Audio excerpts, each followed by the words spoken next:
So picture this, you're trapped in a psychotic boogeyman's basement, and your only connection to the outside world is a haunted landline that lets you talk to his past victims. This unlucky kid's biggest problem used to be dodging the bullies at school. Now he'll have to outwit a seasoned serial killer and come up with a plan for escape using whatever he can to get his hands on, along with a little help from the other side. Dial S for survival as we break down the mistakes made, what you should do, and how to beat the grabber in the black phone.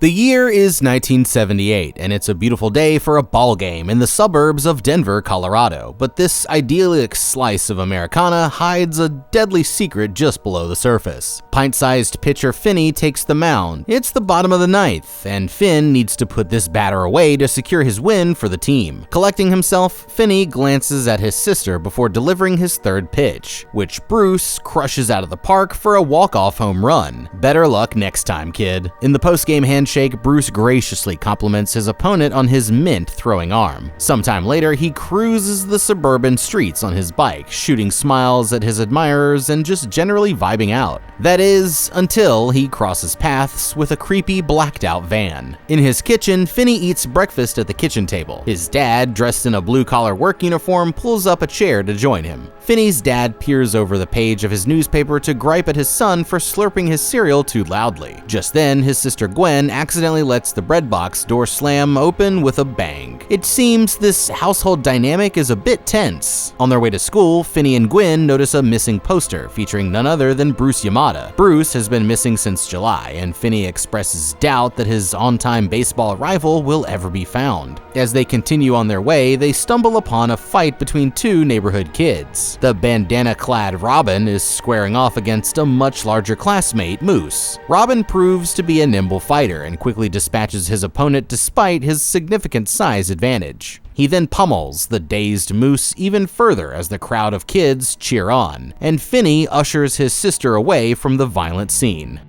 Okay, as much as we hate to glorify youth violence, I'm sure we all remember the excitement of a schoolyard brawl. If Moose wants to stand on his own against his faster, more skilled opponent, he can't rely on size alone. He'll need to focus on technique to mount an effective attack. But hey, this is 1978. Mixed martial arts is still decades away. While Robin's style is clearly inspired by the lightning-fast strikes of Bruce Lee, Moose could take a page from the golden age of pro wrestling. Prior to the World Wrestling Federation's dominance in the 1980s, the pro wrestling circuit consisted of smaller, regional territories scattered across the country, each with their own unique roster of stars and champions. In the 1970s, Colorado was firmly in the territory of the American Wrestling Association. This means Moose could have seen legends such as Vern Gagne, Ray the Cripper Stevens, and Andre the Giant in action. Rather than trying to match blows with Robin, Moose should draw his opponent in to grapple in the clinch. Whatever finisher he chooses, the key is to stay in close to nullify the speed advantage. Instead, Moose ends up on his back while Robin rings up a one-way ticket to the dentist's office. As for Finney, he could learn a thing or two from this dust-up. He may not know it yet, but he'll soon be in for the fight of his life. As they continue toward school, Gwen tells her brother that Moose had it coming. After all, Finney had once been on the receiving end of a beatdown from a bully. The two walk on as a mysterious black van rounds the corner behind them. In class, Finney fiddles with a toy flashlight shaped like a Saturn V rocket as he bashfully steals glances at a female classmate. The bell rings and he bolts from the classroom. Someone calls his name, but he darts quickly through the crowd to take refuge in a nearby bathroom. Panicked, he hides in the end stall, but it's no use.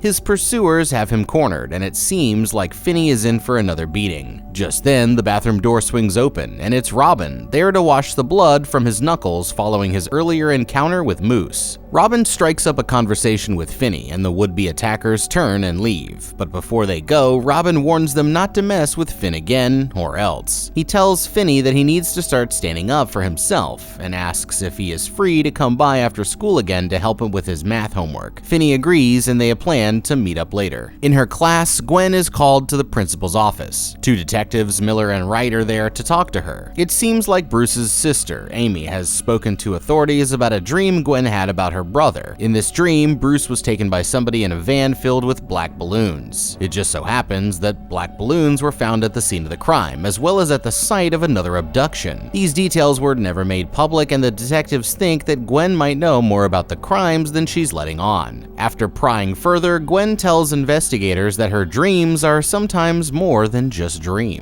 Later that night, the kid's dad is passed out in his recliner with beer bottles scattered around him. Finney grabs himself a bowl of ice cream and falls asleep in front of the TV watching a scary movie. He wakes in the morning to the sound of his dad dishing out some vintage 1970s corporal punishment to his sister. Dad heard about the visit from the police, and he's less than pleased. He tells Gwen to come clean about her knowledge of the investigation, but perhaps more importantly insists that the girl is not like her mother. She doesn't hear and see things that aren't there, right? Her dreams are just dreams. The tearful Gwen agrees to this as her brother smolders with anger across the room, unable to stand up for his sister. Somewhere across town, Robin struts confidently through what looks like an alleyway behind a strip mall. He comes upon a black van, and the vehicle's driver steps out to confront him. Later that night, the calls go out all over town. Robin has gone missing. As the adults form a search party, Gwen consoles Finney over the loss of his friend. He asks his sister if she can do the dream thing, and she appeals to the heavens for a vision that could be of some help. But her prayer is cut short when Dad returns home and tells her that it's time for bed. The next morning, Detectives Miller and Wright are back with more questions for Gwen,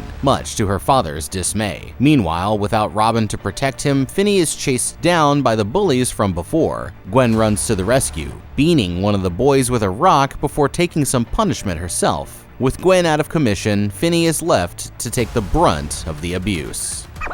Okay, man. Here we go again. Man, growing up in the 70s sucked. You've got 3 bullies to every kid, and if they don't get you, Dad's waiting at home with the belt. I mean, Gwen put up a valiant effort against these jerks, which is more than we can say for her brother. But even if she lost the rock, Gwen has evened the odds. Now it's 2-on-2, the perfect time for Finney to get in the mix, or just continue to lie there like a helpless baby. Come on, man, don't let this guy kick your little sister in the face. Stand up and fight. Okay, if fighting isn't an option, has anyone considered calling for help? From the looks of things, this beatdown is taking place in someone's front yard. With the recent abductions making headlines, it's reasonable to think a nearby adult would be alarmed by the sound of a child in danger. But, then again, it seems like the adults in this town aren't the most helpful bunch to begin with. Maybe that's why the grabber has turned the area into his own personal playground. I don't know. Later that day, a bruised and battered Finney must choose a lab partner for science class. He pairs up with Donna, the girl he'd been staring at the day before. Donna commiserates with him over the recent run-in with the bullies and compliments his sister's grit for taking them on. On the walk home, Gwen teases her brother for crushing on Donna before taking off to spend the night at a friend's house. Finney continues his walk home alone. Along the way, he crosses paths with a black van with the words Abracadabra Entertainment scrawled along the side. Suddenly, a man in a black top hat stumbles out from behind the van, spilling a bag of groceries on the sidewalk. The man introduces himself as a part-time magician and offers to show Finn a trick. It's then that he spots the black balloons in the back of the van, and he's soon fighting for his life as the notorious grabber lives up to his name. Finney manages to stab the attacker's arm with his trusty rocket flashlight, but after a dose of some mysterious spray, it's lights out as the grabber closes him into the back of the vehicle. The grabber tosses Finney down on a bare mattress as the effects of the spray begin to wear off. He's been taken to an empty room with a single metal door that opens on a flight of stairs. Now wearing some kind of creepy devil mask, the grabber complains about the wound Finney caused to his arm, but his mood soon calms and he reassures the boy that he means him no harm. He gives his word that nothing bad will happen here and offers to bring Finney a soda. The grabber leaves, shutting and locking the heavy metal door behind him. Still clutching the bloodied rocket, Finn rises from the mattress and takes a look around. After checking Unlocking the locked door, he finds a hanging light in one corner of the room.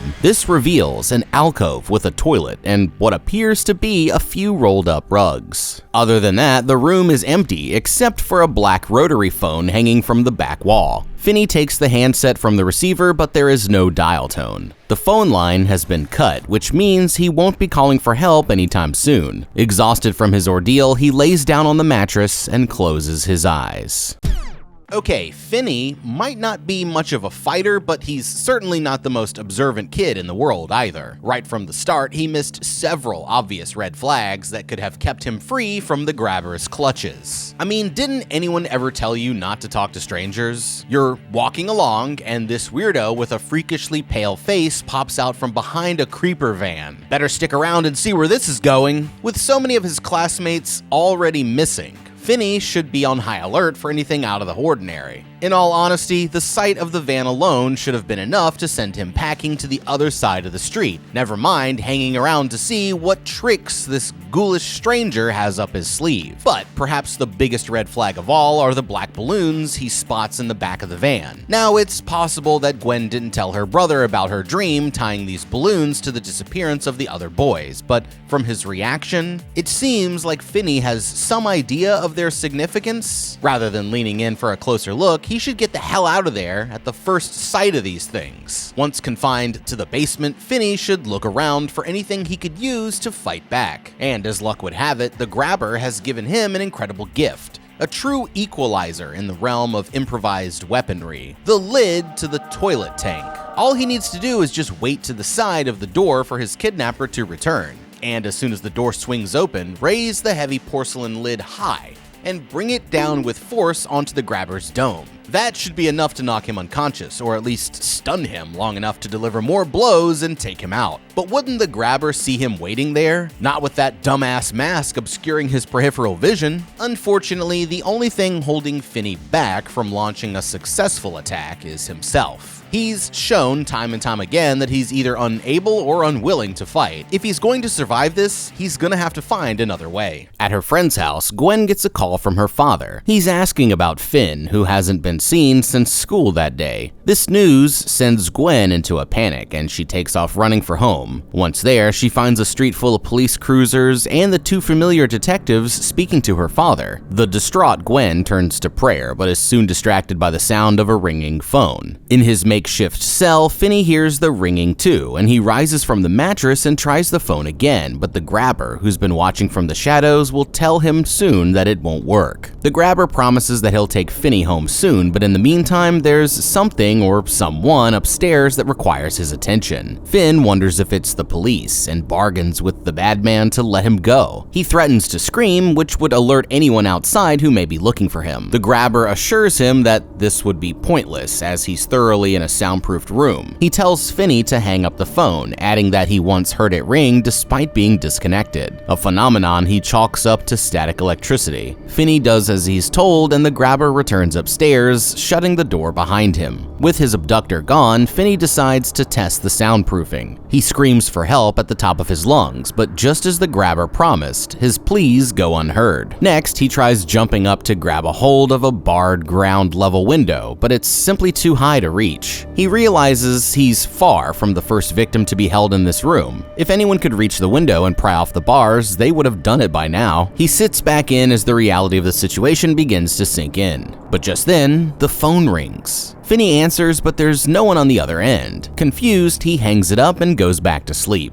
From his vantage point on the mattress, Finney looks at the phone through bleary eyes. He's soon shocked upright by a word from the grabber, who has been watching him from across the room. Finney says that he's hungry and asks for some food, but the grabber refuses and leaves him alone to sleep. That is, until the phone rings again. Finney once again answers the call, but this time he hears a voice on the other end of the line. It sounds like a kid about his age, but when Finn asks his name, the caller says he can't remember. He does recall meeting Finney once, telling him that his arm was mint. Finney realizes that he's speaking to Bruce Yamada, who is reaching him from beyond the grave through some kind of supernatural force tied to this phone. Bruce tells Finney that the grabber can hear the phone ringing too, but that he doesn't want to believe it. He He also alerts him to the loose floor tiles he's discovered in the room when he was trapped there himself. He urges Finn to remove the tiles and dig a hole under the foundation. If he can dig out to the other side in time, then maybe he can escape. The line goes dead, and Finney hangs up the phone, but just as Bruce described, he finds the loose tiles in the hallway behind the bathroom and begins digging with his bare hands, flushing dirt down the toilet one handful at a time to hide the evidence. Meanwhile, Gwen is having another one of her strange dreams. She sees visions of Bruce as a child with his family, and the grabber abducting him in the same manner as her brother. She then sees Finney, who is banging on the locked front door of a typical-looking suburban home as he screams for help. Convinced her vision has shown her a clue to her brother's whereabouts, she quickly hops on her bike and starts looking for the house from her dream. After digging a sizable hole in the floor, Finney covers his progress with one of the rolled-up carpets before collapsing on the mattress in exhaustion. The grabber returns the next morning to drop off a tray of breakfast and the long-awaited soda he'd promised before. Finney is unsure about the food, but there's one thing he knows for certain: the grabber forgot to lock the door behind him. But just as he begins to open it, the phone rings again. Finney answers the call, and a voice on the other end warns him not to go upstairs. Apparently, the grabber left the door open on purpose as a part of his sick game. Like Bruce, this new caller has no recollection of his life before. He does not remember delivering newspapers and tells Finn to call him Paperboy. The Paperboy warns him that the grabber is waiting for him upstairs, and nothing good will come of venturing up there. Rather than risking it, Finney turns his attention to the tray of food, and after finishing his meal, he gets another call from Paperboy, who tells him that there's a long length of wire hidden along the crack where the wall meets the floor. Maybe it could somehow aid in his escape? At school, Gwen falls asleep at her desk. Her teacher tells her to go lie down in the nurse's office. It's here that she experiences another vision. This time, she sees a boy bundling newspapers in preparation for delivery. Riding his bike on his paper route, the boy is accompanied by a golden retriever, the only witness to his kidnapping. Suddenly, she sees the grabber standing in front of a house with a bunch of black balloons. Startled awake by what she's seen, she runs from the nurse's office. Meanwhile, Finney locates the length of wire right where Paperboy said it would be. He tries to lasso it around the window grate but can't quite manage to get it through. Just as he's given up hope, he remembers the rolls of carpet. He props the longest roll up by the window, using it as a guide to feed the wire up and through the grate. With the loop of wire secured, Finn manages to climb up to the window, but the grate holding him gives way and crashes to the floor.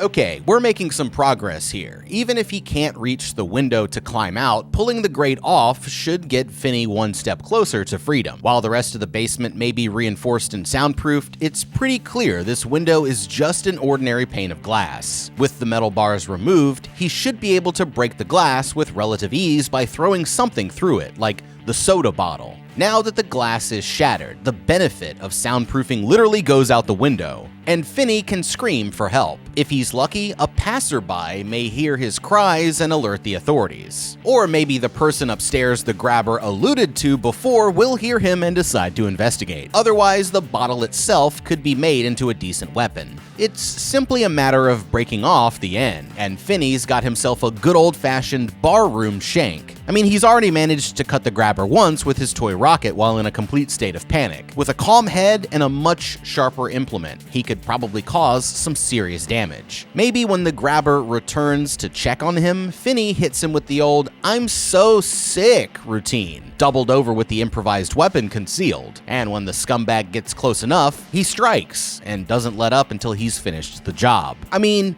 best case scenario, he lands a blow to a major artery, and the grabber bleeds out in mere seconds. At the very least, he's going to require some professional medical attention, which should raise questions as to the origin of his injuries. If a sliced-up weirdo showing up to the ER in a black van doesn't raise a red flag or two, then nothing will. Assuming he's still not up for a fight, Finney could give his original plan to climb out one more time. First, he should pile all the carpet rolls in front of the window. Standing on these to improvise his reach, he could then try to lasso something outside with the length of wire to create a lifeline. Like if there's a gas meter or even a sturdy shrub on the side of the house, he could have all the leverage he needs to pull himself up to safety. At home, Gwen decides to risk her dad's temper by bringing up the topic of her dreams. Dad explains how her mother was touched with a gift for seeing and hearing things, until her visions eventually drove her to madness. Apparently, this gift was transferred to the children, and the reason he's so strict is that he's afraid they'll all suffer the same fate. Despite all this though, he agrees to drive Gwen around the neighborhood in search of the house from her dream.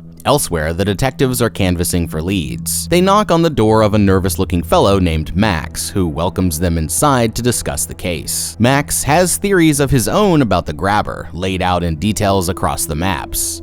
Newspaper clippings, and other evidence arranged on bulletin boards in his living room. From his investigation, he believes he's even narrowed down a possible area where the grabber could be hiding. Concerned by his interest in the case, the cops ask Max if he has lived in the area for very long. He tells them he's just in town crashing with his brother and continues offering theories to the uninterested officers. Convinced he's merely a harmless crank with too much time on his hands, the detectives leave Max to continue his amateur investigation, unaware that Finney is being held in the basement below. That evening, the grabber returns with another tray of food. He teases his victim with an offer of freedom before tossing the tray on the floor and returning upstairs. As Finney checks to find the door unlocked again, the phone rings, but this time no one responds from the other side. Upstairs in the kitchen, the grabber is waiting to punish Finney if he should dare to venture through the unlocked door. The madman dozes off in his chair as Finney scrapes his meal off of the floor. Later, Finney is contacted by another of the grabber's former victims, who informs him that their abductor has been losing sleep lately. It seems he's nervous that his house guest, his brother, is growing suspicious of his activities. This boy warns Finney that he's running out of time. The grabber has fallen asleep waiting for him, and this is his chance to escape, but there is a catch. The front door is secured with a combination lock, which happens to be this kid's old bike lock. He can't remember the combination, but he wrote it on the wall during his time in captivity. Finney locates the numbers, but they're too closely bunched to discern the proper combination, and it looks like he'll have to try them all without waking the grabber in the process. Finney sneaks up the stairs and past his snoozing jailer to the front door. As promised, he locates the lock and begins running through possible combinations. After a few tense moments, he lands on the right order, and the lock falls open with a loud click. This alerts the grabber's dog in the next room, whose barks wake the sleeping kidnapper. Finney is halfway down the block before the black van catches up to him. He tries screaming for help, but the grabber tackles him to the ground. Before long, he is once again subdued and returned to captivity in the grabber's basement. Okay, let's talk about a wasted opportunity. Sneaking out of the house was the hard part, and now you blow it by sprinting frantically down the street? Finney, buddy, wide open spaces are not your friend, at least not if you want to stay free. To catch up and get you back to his house without being spotted, the grabber had to hop in his van. You know a good way to avoid moving vehicles? Stay off the main roads! The key here is going to be cutting through the neighbors' yards. Instead of running straight down the sidewalk, try zigzagging your way behind houses and through side yards, changing directions every couple of streets. By following a non-linear escape route, it's hard to imagine the grabber could even find you, let alone catch up. Once you've put enough distance behind you, find a friendly-looking house and pound on the door until help arrives. Or simply find a place to hide until morning, by which point the grabber will surely give up the chase. Now, hiding in an unlocked shed or under a porch could provide all the cover you need to make it through the night. Or maybe there's a way to get out of this nightmare without leaving the house in the first place. After all, trying to open the lock without the exact combination is a risky move, and it's the sound of the mechanism clicking open that ultimately causes the grabber to wake up. On his way to the door, Finney passes a telephone in the living room.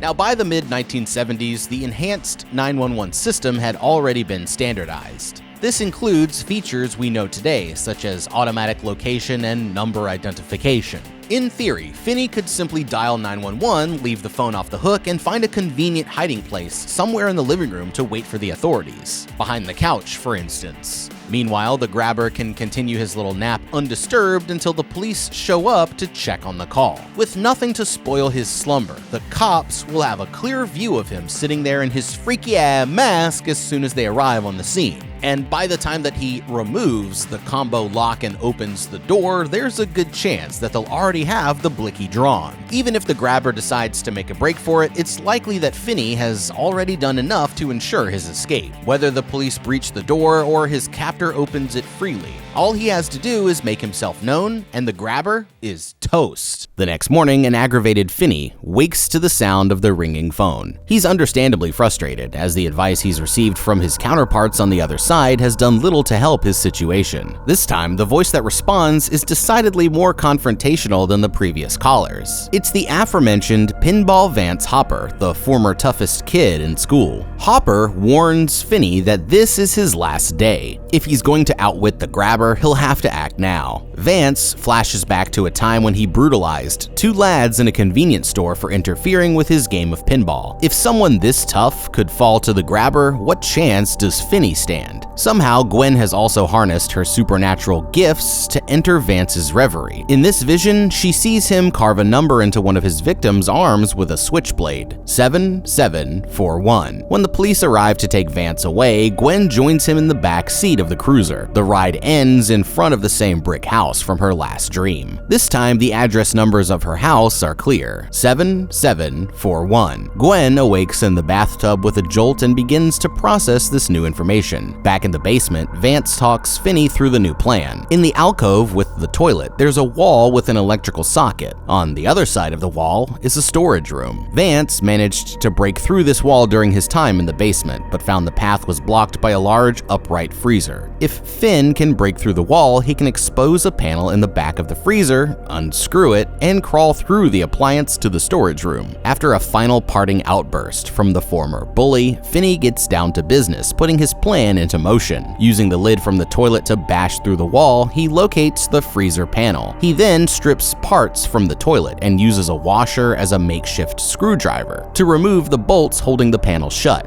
Inside the freezer, Finney discovers plenty of frozen meat, but can't manage to force the doors open to escape.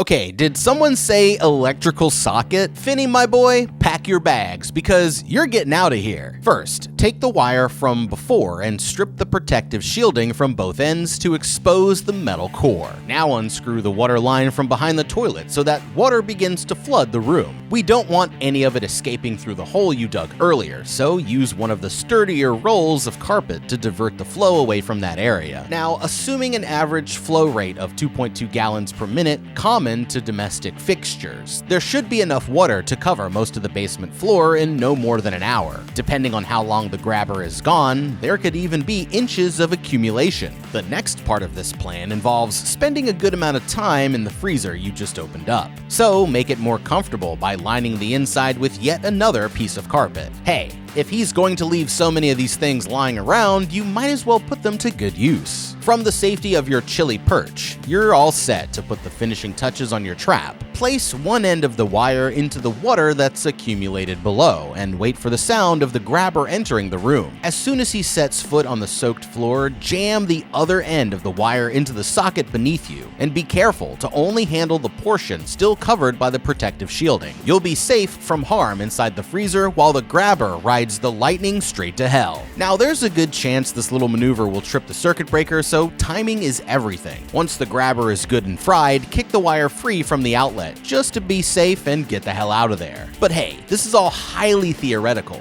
If Finney lacks the courage to fight back against some bullies, who knows if he's got the sack to mess around with high voltage lines. No, if he's going to get out of this, it's going to take more than some elaborate trap. He'll have to find a way to summon his bravery from within, and he'd better do it soon because the grabber is almost finished toying with him. Exhausted and defeated, Finney breaks down as the phone rings yet again. This time it's his old buddy Robin. He tells Finn to dry his tears. He's with him, and he's not going to leave him. He assures his friend that he won't meet the same fate as the grabber's other victims. Today is the day he finally stands up for himself. Robin tells Finn to use the phone as a weapon. Packed with dirt, it could be heavy enough to do some damage. He talks Finney through some footwork to aid in his attack, hopefully providing the strategy he'll need to best the grabber one-on-one. Robin tells him to use what they've given him and wishes him a final goodbye. From here on out, Finn is on his own. He cuts the phone free and packs it full of dirt as Robin instructed.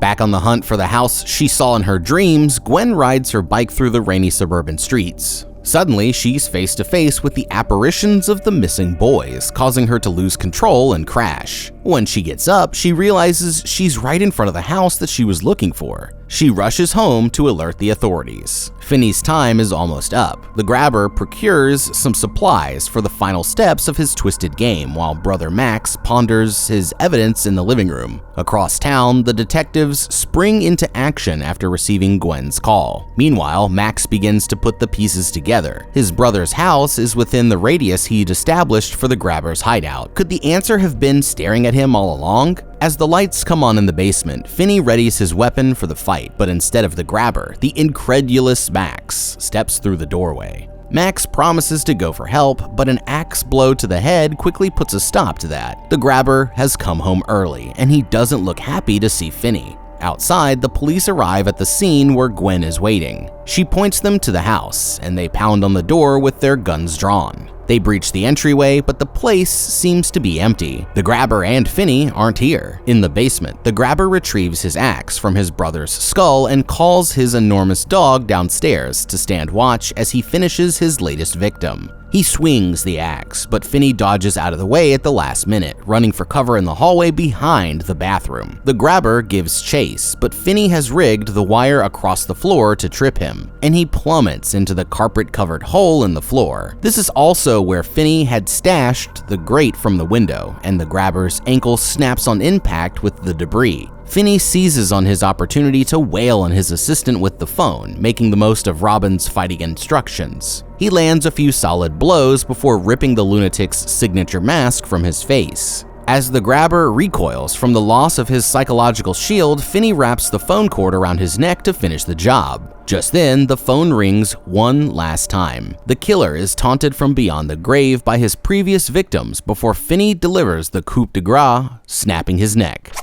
Okay, finally this bastard gets what's coming to him. You know, for some hotshot boogeyman, he really has a lot of holes in his game. From the very start, it was almost as if he wanted to get caught. Grabber, you f***ed up. Let's start with a choice in wheels. A blacked out van is already the most conspicuous vehicle a kidnapper could drive, but emblazoning the logo of your part-time magic company on the side, that just screams, I come in close contact with other people's kids. Notice me, senpai. I mean, you might as well just strap a big neon sign with the words boys inside on the top of the thing. Next, the tendency to snatch your victims in broad daylight and in plain view of the public shows a serious lack of common sense. I mean, the fact that you weren't caught in the act countless times is nothing more than sheer dumb luck. It's also exactly the level of thoughtfulness that I would expect from a guy who lets his cokehead brother crash at the place where he stashes stolen kids. Never mind leaving Max alone in the house for hours with the door leading to the basement unlocked. What if he had wandered into the kitchen for a midnight snack to find your freaky ass sitting there shirtless in that goofy ass mask? I'd love to hear you explain that one. And speaking of the mask, I guess it's some kind of twisted security blanket that lets you play out your darkest impulses while shielding you from the horror of your deeds? From the way you freaked out when Finney knocked it off your head, you'd think that maybe you would secure the thing a little better? I don't know. Just an idea. Like, hey, no big deal. My entire psychological state hinges on this mask, and if it happens to fall off, I'll squeal like a pig and completely drop my guard. One thin elastic band ought to do the trick. But you probably thought you'd never be in this position in the first place. I mean, all you did was leave a desperate, unsupervised kid alone with enough supplies to MacGyver himself up an elaborate multi-part trap. Seriously, dude? Carpet remnants and a busted old phone? Here's a thought. The next time you're putting together a kitty torture dungeon, maybe take the extra effort to clear the junk out of the room. Of course, thanks to Finney, there won't be a next time, because Grabber, my guy, you really did f*** up. In the empty house, the police are about to give up their search when one of them notices a hidden basement door. Meanwhile, Finney uses one of the now thawed steaks from the freezer to distract the grabber's dog and calmly walks past the beast through the open door. The police descend into the basement to find a dirt floor housing several shallow graves. They have discovered the final resting place of the missing boys. Finney unlocks the combination lock on the front door and emerges from the house to find police everywhere. Gwen spots him from across the street and runs to embrace her brother. It turns out the grabber had two houses across from each other on the same street, one where he held his victims while they were alive, and another where he stashed the bodies. Sometime later, Finney and Gwen's distraught father arrives on the scene and begs his children for forgiveness. He'd tried to stifle their connection to the other side, but in the end, it was the only thing that saved his son. Back at the school, Finney is the talk of the halls. It seems he's earned some serious clout as the kid who took down the notorious grabber. Even his former bullies watch in awe as he struts to class with newfound swagger. In the science room, he takes his seat next to his blushing lab partner. It seems like things are finally looking up for Finn.